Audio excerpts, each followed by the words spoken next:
Gav, there's been reports about a revamp in the women's game about their international setup. What can you tell us? More than reports, this has been It's official, approved sorry, by I wasn't UEFA's sure. executive committee. Essentially, they're going to connect the Nations League and qualifying for European competitions in such a way that it's going to effectively be tiered like the Nations League is tiered. We're not going to a situation where, England are in a group with Albania and San Marino and they win 48 to nothing.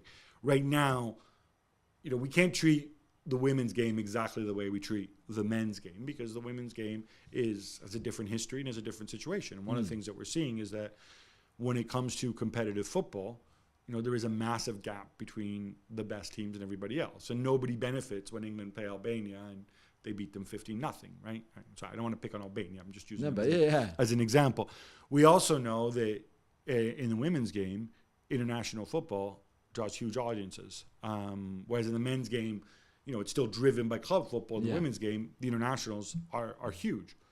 So why not use that as a lever to grow the game? I think it's positive. I need to take a closer look at the setup, but certainly European qualifying. And I wonder if this works. I wonder if they won't consider it as well for the men's game. In other words, have a tiers approach like a Nations League, use that to qualify for the Euros rather than having a separate process, which normally you have one team, one good team, one so-so team, and a couple Muppets, and it's the Euros, so like a million teams qualify anyway.